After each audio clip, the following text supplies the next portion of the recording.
لیکن میں بات کروں گا فلسطین کے حوالے سے۔ اسرائیلی وزیر اعظم کی دھمکی، یورپی مزدوروں نے اسرائیل کو بڑی دھمکی دے ڈالی۔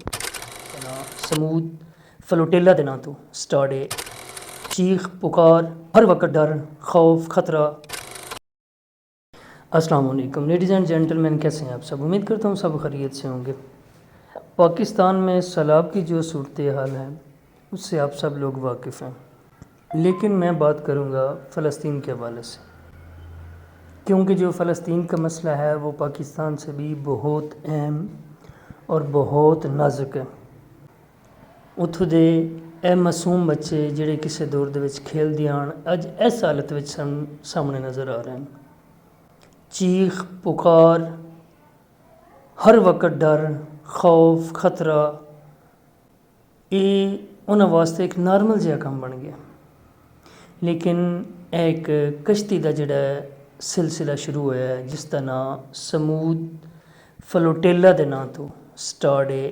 اے جڑی عورت ہے اس دا ہی مشن ہے، کیونکہ اگے بھی ایک واری آئی سی، ان اسرائیل نے پھڑ لیا سی۔ اس حوالے دے نال اج دی پھر ہے میری ویڈیو، اگے بھی 2 ویڈیو بنائیاں نے۔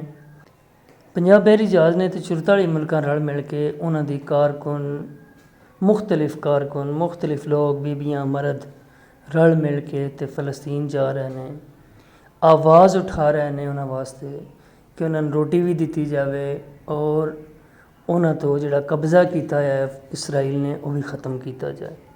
اچھا، انہاں دے وچ 2-3 گلاں نے۔ سب تو پہلی چیز ہے کہ اسرائیل جڑا ہے انہیں ایک دھمکی لائی ان دے وزیر نے، انہیں کہا ہے کہ اگر ایک قافلہ فلسطین وال آیا تو اسی انہاں دہشت گرد قرار دے کے تے اسی انہاں چنگیاں جڑیاں ڈاڑیاں تے بیڑیاں جیلاں نا انہاں وچ سٹاں دے تے لمبی مدت واسطے سٹاں دے۔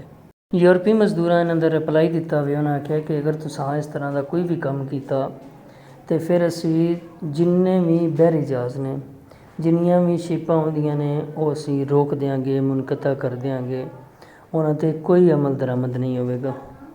ہن مسئلہ بڑا ہی حساس ہو گیا ہے کہ ادھروں اسرائیل دھمکیاں دے رہا ہے، ادھروں یورپی یونین تے مزدور جڑے نے وہ دھمکیاں دے رہے ہیں۔ حساب لا لو کہ اسرائیل دہشت گرد نوں لگام پانے والا بندہ کوئی نہیں، کوئی ایسا ملک نہیں جڑا انہاں نوں لگام پاوے۔